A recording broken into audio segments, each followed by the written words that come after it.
Blended learning can be used to support a wide range of pedagogical approaches commonly used in the vet sector. Use of mobile devices and a blended learning approach in formal and informal learning settings can support a range of pedagogies, including constructivism, social constructivism, and problem-based learning. A constructivist approach is based on learners constructing their own knowledge and meaning through experience.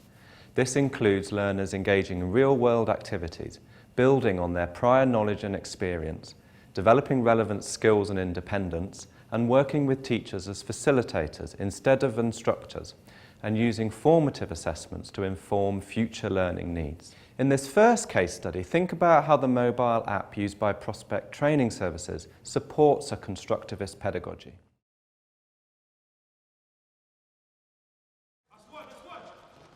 iObserve is a video and recording app available for Apple and Android devices, which uses the video and recording elements within the tablet or device. What's quite unique about it is when you're making a recording, your actual qualification criteria are embedded within the app. It allows you to create a full observation of a student, highlighting everything they've achieved throughout that period. iObserve also works perfectly for evidence when your external verifiers come out from your awarding bodies to check to make sure everything's okay. The students we work with on our programmes are 16 to 18-year-olds that are studying a sports qualification. So that the mobile learning or the e-learning enables them to actually access the course materials in a fun and interactive way. They like to come back and they can actually see themselves playing the sport on the tablet. So for them it's a very visual tool. It shows them actually demonstrating tasks to criteria in their qualification instead of just writing about it afterwards. I think iObserve is going down really well within our company. Getting rid of witness statements and being able to enable tutors to video something and produce evidence in that respect is very popular.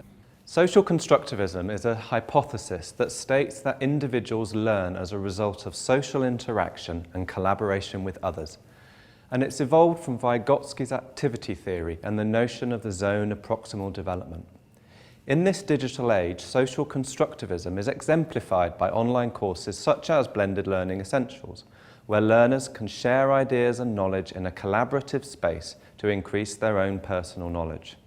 In the vet sector, use of interactive, social and collaborative tools to support teaching can encourage learners to learn from one another.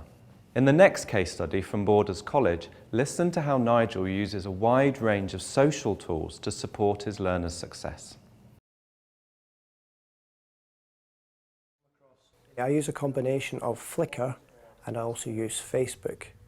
We're using an iPad Air to take images and video footage whilst we're out and about doing our practical activities, which are quite often off campus. Then I can then upload those images with some narrative, and the students can do that also, onto our Facebook and our Flickr accounts, and that can then be reviewed by the students on either our virtual learning environment, Moodle, or on our Facebook site. It gives them the opportunity for reflection and to look at where they could improve themselves, but also they can instill a sense of self-pride. I think it keeps the students very focused and centred on the course they're doing. It encourages them to use the social media more. They're using it anyway, so it's just looking at our page as opposed to somebody else's page, keeping themselves up to date, and they like seeing themselves doing things. It's there for a revision tool to refer back to later on in the year, and it's there for easy access, and I go on it quite a lot just to have a look to see what's been put up. Problem-based learning is a pedagogical approach very commonly used across the education sector. Problem-based learning encourages active learning, use of real-world scenarios, social learning, and the application of knowledge to new situations. A wide range of digital technologies can effectively support problem-based learning and encourage learners to develop creative thinking skills. In this final case study, Andrew at Sheffield College describes how he encourages learners to use their mobile devices for problem-based learning.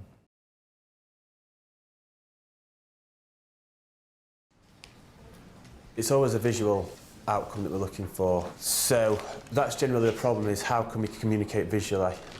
The pedagogical challenges are that generally students at this age are maybe slightly shy about being creative, and I want to encourage them to express themselves.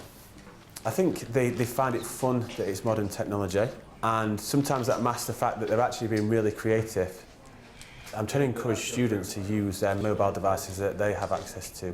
What I'd like them to realise is that in fact, you don't just have to design in a classroom or in a studio in a working environment.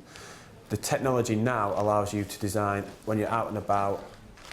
I prefer it because I think it makes the lesson more alive. So you're not really sat at a desk not wanting to do much because it's too boring. It engages you a lot more. I certainly think the apps enhance creativity. It's a new challenge for students that they've not met before. They enjoy using mobile technology for their social lives, and I'm trying to convince them that it's also useful in their professional lives.